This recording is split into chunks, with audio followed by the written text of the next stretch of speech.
नमस्कार, मैं समी वर्णवाल और आप देख रहे हैं बढ़ता भारत न्यूज।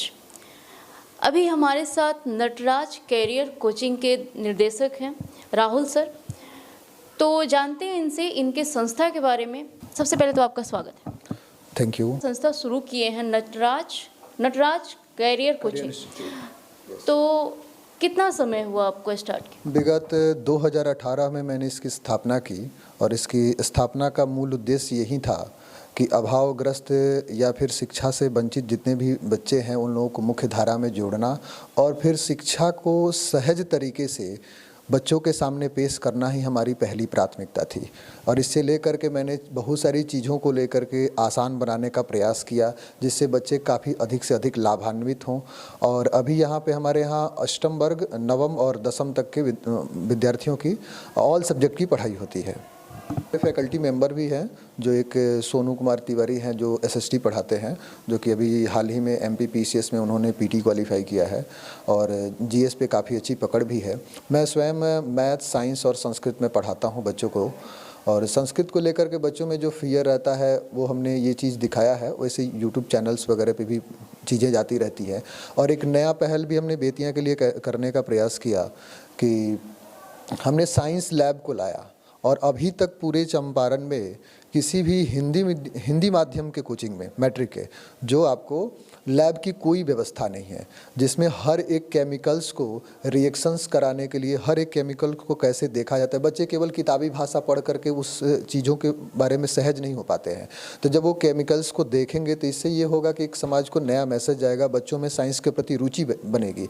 और आज अमूमन आप देखिएगा कि बच्चों में ऐसे देखने को मिलता है कि केमिस्ट्री को लेकर के हर बच्चों में फियर रहता है। और मैंने उन्हीं चीज़ों को, केमिस्ट्री के ही चीज़ों को सहज बनाने के लिए हमने अपना ये केमिकल्स वगैरह को जो भी लैब में लाने का अपना प्रयास किया है। और विगत जब भी समय मिले तो आप अगली बार में जब भी दर्शकों को अपने दिखा सकते हैं हमारे लैब्स के बारे में। नंबर ऑफ स्टूडेंट लगभग हम 40+ बच्चे इस बार हमारे यहाँ से एग्ज़ाम दे रहे हैं। हर साल का ये रहता है कि विगत मैंने 4 वर्षों से मैथ और साइंस में 100 मार्क्स दिए हैं। दूसरा ये रहता है कि जिस विद्यालय का बच्चा हमारे यहाँ पढ़ता है कोशिश यही रहती है कि वो अपने विद्यालय में प्रथम स्थान प्राप्त करे। विगत अभी मिशन स्कूल का इसी 2023 में जो रिजल्ट आया था उसमें सोनू कुमार नाम का लड़का जो मिशन स्कूल का टॉपर था, उसके बाद सुमित कुमार जो आलोक भारती का टॉपर था। तो इस तरह से हमारे सिलसिला हमेशा जारी रहता है बच्चों को लेकर के। और काफ़ी लाभान्वित चीज़ों को तरीके से सिलसिलेवार से रटने की चीज़ों से मुक्ति दिलाना ही हमारी पहली प्राथमिकता है बच्चों को। आपके अकॉर्डिंग मतलब अगर आपको ये कहा जाए कि शिक्षा व्यवस्था अभी किस तरह से देख रहे हैं और उसमें क्या सुधार किया जाता है? शिक्षा व्यवस्था अगर पहले की तुलना में अगर देखें तो अभी तो काफ़ी पूर्व की तुलना में काफ़ी बेहतर हो रहा है। और ये हम कहेंगे कि ये सोशल मीडिया का ज़माना कहिए तो समाज को जागरूक करने में काफ़ी भूमिका निभाया है सोशल मीडिया ने, यूट्यूब प्लेटफॉर्म्स ने। और ये मीडिया के माध्यम से जो विजिबिलिटी लोगों को दिखा करके जो पहले किताबों में जो चीज़ें सिमट कर रह जाती थी वो आज वो बच्चे अपने सामने देख रहे हैं। तो कहीं ना कहीं ये समाज के लिए बहुत अच्छा मैसेज भी है और समाज ग्रोथ कर रहा है शिक्षा के मामले में और उत्तरोत्तर ग्रोथ करेगा। जब तक भारत के कर्णधार जो बच्चे हैं, होनहार मेधा बढ़ती ही जा रही है भारत में, तो ये चीज़ें कहीं ना कहीं कहिए तो आप ये बहुत अच्छा मैसेज भी है हम लोगों के लिए। और भारत के बच्चे जो हैं, हमारे बिहार के खासकर बच्चे जो अभी स्कूलों में जो सुधार हुए हैं ये काफ़ी सराहनीय है। प्राइवेट सेक्टर की क्या भूमिका है शिक्षा? प्राइवेट सेक्टर जिस तरह गवर्नमेंट सेक्टर जो लचर स्थिति में चल रहा था, अगर प्राइवेट सेक्टर के जो भी बच्चे, अभी ये पहले ही स्पष्ट कर देता हूं कि गवर्नमेंट सेक्टर लचर स्थिति में नहीं चल रहा है। ये पहले ही मैं स्पष्ट कर दे रहा हूं कि कुछ लोगों की वजह से चल रहा है। सारे लोग उस पर गलत नहीं, उसमें काम करने वाले लोगों की कमी, ईमानदारी की कमी है। और आज के पाठक ने जो भी सुधार किए वो हमारे देखने से लग रहा है कि जहाँ तक मेरी अपनी समझ है वो बहुत अच्छी है। और आज उससे अभिभावक सारे प्रसन्न हैं। बस दुखी है तो शिक्षक वर्ग दुखी है। लेकिन उसमें प्राइवेट सेक्टर को भी नुकसान हुआ, ये श्योर था। लेकिन इसमें फ़ायदा ये हुआ कि बच्चों को विद्यालय जाने की परंपरा, वो पुरानी जो परंपराएं थी, वो सब चीज़ों को जोड़ना और इससे विद्यालय से जुड़ने की आदतें बच्चों को पड़ गई, तो ये कहीं ना कहीं एक अच्छा मैसेज है। और प्राइवेट सेक्टर का यही योगदान है कि बस हम लोग क्या है कि एक सहारा है गवर्नमेंट सेक्टर को, मतलब समाज को आगे बढ़ाने के लिए। तो गवर्नमेंट सेक्टर में काम का एक लिमिटेशन होता है, लेकिन प्राइवेट सेक्टर में काम के कोई लिमिटेशंस नहीं है। जैसे वहाँ पे क्लासेस का है कि 6 आवर ही लेने हैं, लेकिन हम लोग क्या करते हैं कि कहीं अगर 1 घंटे के लिए क्लासेस ले रहे हैं तो लास्ट समय आते आते हमने समय की पाबंदियों को हटा करके अधिक से अधिक समय देते हैं। तो यहाँ कहीं ना कहीं देखिए तो मैं ये मतलब गवर्नमेंट सेक्टर की तुलना में प्राइवेट सेक्टर ही ज़्यादा बेटर है शिक्षा के नेतृत्व में। जो बच्चे एग्ज़ाम देने जा रहे हैं अभी, तो उनसे क्या मैसेज देना चाहेंगे, उनको क्या मैसेज देंगे आप? हिंदी पे मैं पहले बात करना चाहूँगा कि ज़्यादा लिखना कोई इससे मार्क्स नहीं आते हैं, शुद्ध और सटीक लिखने से ही, और धैर्यता बनाए रखें। बहुत सारे बच्चे ऐसे होते हैं कि क्लास में जाने के बाद वहाँ पे नर्वस हो जाते हैं, थोड़ी सी चीज़ें परेशान हो जाती है, तो उसमें पैसेंस रख करके एज आपके स्कूल का ही एग्ज़ाम है वो, आपको उसमें घबराना नहीं है, और धैर्य रख करके क्वेश्चंस को पढ़ें, और क्वेश्चंस को पढ़ने के बाद अपनी क्षमता के अनुसार जो प्रश्न पहले आ रहे हैं उनको सॉल्व करें, फिर बाकी जो है उस पर अप्रोच लगाएं, और इन्हीं तरीके से आप एग्ज़ाम को दे सकते हैं। और ये एक बेहतर विधि भी कहा जाता है। लेकिन और कोई भी एग्ज़ाम्स के पहले नर्वस होना, पर्याप्त नींद लें, कोई दिक्कत नहीं है, 6 घंटे सो कर के ही जाए। बहुत सारे बच्चों में ऐसा होता है कि वो अधिक देर तक नहीं सोते हैं, तो लेकिन ये चीज़ हमने खुद से अनुभव किया है। संस्कृत में एक श्लोक है कि विद्वाने व विजानाति विद्वज्जन परिश्रमम न हि वंध्या विजानाति गुरबिम प्रसव वेदनम। ये श्लोक मतलब कि हमारे लिए बहुत ही मैसेज वाला है कि देखिए, एक पढ़ने वाले की दर्द कभी भी पढ़ने वाला ही समझता है। उसी प्रकार एक प्रसव पीड़ा को कौन, मतलब कि एक बंध्या व्यक्ति कैसे समझ सकती है प्रसव की पीड़ा क्या हो सकती है, तो पढ़ने वाले के दर्द को पढ़ने वाला ही समझता है।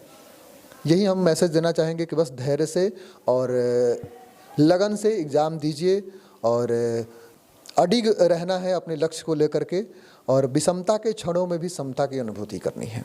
इस संस्थान की कुछ छात्राएं हैं हमारे साथ, उनसे बात करते हैं कि उनकी तैयारी कहाँ तक पहुँची है, और सर के बारे में भी पता करते हैं। क्या नाम हुआ आपका?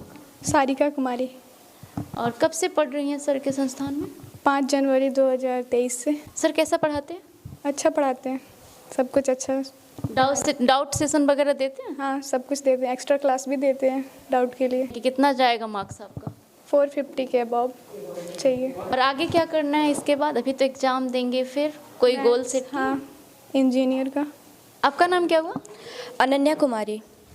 और कब से पढ़ रही हैं सर? क्या है? हम सर के पास 2 साल से पढ़ रहे हैं। सर पढ़ाते हैं, कैसा पढ़ाते हैं? बिल्कुल बढ़िया पढ़ाते हैं। फिर उसका टेस्ट वगैरह लेते होंगे? हाँ बिल्कुल, हफ्ता में हमेशा टेस्ट होता है, हर हफ्ते टेस्ट होता है, और 1 घंटा या उससे भी सर को जब भी टाइम मिलता है हम लोगों को हमेशा पढ़ाते हैं, 1 घंटा से ज़्यादा।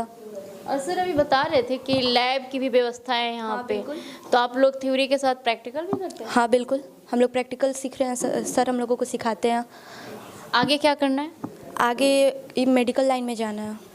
तब तो ये बहुत काम का होगा। बिल्कुल, जब इंजीनियरिंग या मेडिकल में जाना है तो practical is the best. Exam आप देने जा रही हैं, उसमें कितना मार्क्स लगभग आपका आ सकता है?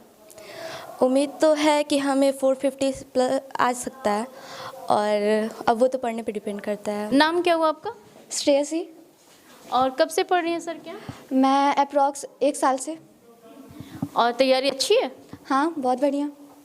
तो कितना लेके चल रही हैं कि इतना मार्क्स, इतना परसेंटेज आएगा? 410 का तो प्लस है मेरा। आगे क्या करना है इसके बाद? मेडिकल लाइन में जाना है। सर कैसा पढ़ाते हैं? बहुत बढ़िया। सर के बारे में क्या कहेंगे? तो अच्छे से पढ़ाते हैं, और सडनली कोई वर्ड्स ही नहीं है इनके लिए। क्या नाम है आपका? पल्लवी। हाँ हाँ, क्या डिफरेंस लग रहा है हम आपको? यहाँ जब आए तो बहुत कमज़ोर थे, यहाँ आने के बाद हम में बहुत ज़्यादा सुधार हुआ है, जो राहुल सर के बदौलत है। तैयारी अच्छी है? हाँ। डर तो नहीं लग रहा ना नहीं एग्जाम? नहीं नहीं नहीं। तो कितना मार्क्स आ सकता है? 85% से ज़्यादा। गुड। आगे क्या करना है? यही अभी तो सोचे नहीं है, लेकिन बस सोचेंगे। आपका नाम क्या हुआ? अनीशा कुमारी। आप क्या डिफरेंस लग रहा है? और अदर जगह आपने कहीं पढ़ाई करी है? हाँ, पहले होम ट्यूशन करते थे, और उसके बाद अब राहुल सर के पास। तो पहले मतलब बहुत ये था, तो अब ठीक है। तैयारी अच्छी है? हाँ, कितना मार्क्स आ सकता है? 450 तो आ ही सकता है।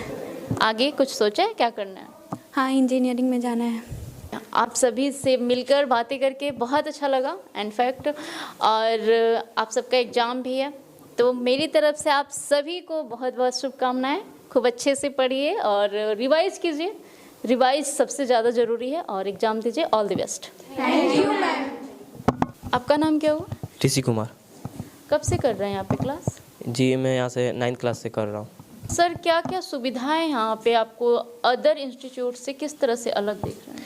अदर इंस्टीट्यूट से तो सर तो पहले तो बहुत ज़्यादा प्यार करते हैं, प्यार से पढ़ाते हैं, और अदर इंस्टीट्यूट से तो जैसे नोट्स वोट्स का सब अलग से पैसा वैसा लेते हैं सर, तो सब फ्री ऑफ कॉस्ट है, और कभी फीस के लिए कोई मतलब प्रेशराइज नहीं होता है कि फ़ीस देना ही है नहीं तो बाहर कर देंगे, वो सब कभी कुछ होता नहीं है। क्या लग रहा है, कितना उम्मीद है कि जा सकता है मार्क्स? जी 400 प्लस से तो ऊपर हो जाएगा। आपका नाम क्या हुआ? मुकेश कुमार। और आप कब से कर रहे हैं यहाँ क्लास? अम्मी क्लास 9th से कर रहे हैं यहाँ पे। और कहीं क्लास किए हैं आप? हाँ, या घर पे पहले? हाँ, अगल बगल तो घर के अगल बगल भी किए, यहाँ उसके बाद से 9th क्लास में यहाँ से की। अच्छा सर, यहाँ इस कोचिंग में क्या क्या सुविधाएं हैं? अदर कोचिंग से यहाँ पे ये सुविधा है कि हम लोग के स्मार्ट क्लास का व्यवस्था है। उसके बाद से सर अगर साइंस में पढ़ाते हैं तो प्रैक्टिकली हम लोग को दिखाते हैं और पूरा प्रैक्टिकली समझाते हैं, इसीलिए अदर क्लास से बहुत अच्छा है यहाँ पे। फीस के लिए ये फिर कोई ज़बरदस्ती कोई भी ऐसी नहीं है। तैयारी अच्छी है अभी? हाँ, तैयारी अच्छी है। कितना मार्क्स आ सकता है? 400 के आसपास। आपका नाम क्या हुआ? शिवम गिरी। सर के बारे में क्या कहना चाहेंगे? सर बहुत अच्छे से टीचर हैं, वो बच्चों को मोटिवेट करते हैं, जितना हो सके उतना अपनी तरफ से कोशिश करते हैं कि बच्चे अच्छे से पढ़ें, आगे चलें। और सर की सबसे अच्छी बात ये है कि सर मतलब कि कभी कोई गलती होती है तो सर मतलब कि डांटने के बजाय, कोचिंग से निकालने के बजाय अच्छे से समझाते हैं और बोलते हैं कि अगली बार ऐसी कोई गलती ना हो, और सर बहुत अच्छे से पढ़ाते हैं। तैयारी कैसी है? तैयारी बहुत अच्छी है, सर की कृपा से तैयारी बहुत अच्छी चल रही है। सर कोई कसर नहीं छोड़ते हैं तैयारी में। कितना मार्क्स आ सकता है? 400 प्लस जा सकते हैं। लक्ष्य क्या है? लक्ष्य यही है कि आगे जाके IIT करना है, सर जैसे बोलेंगे वैसे पढ़ना है। बहुत बहुत शुभकामनाएं आप सबको। All the best.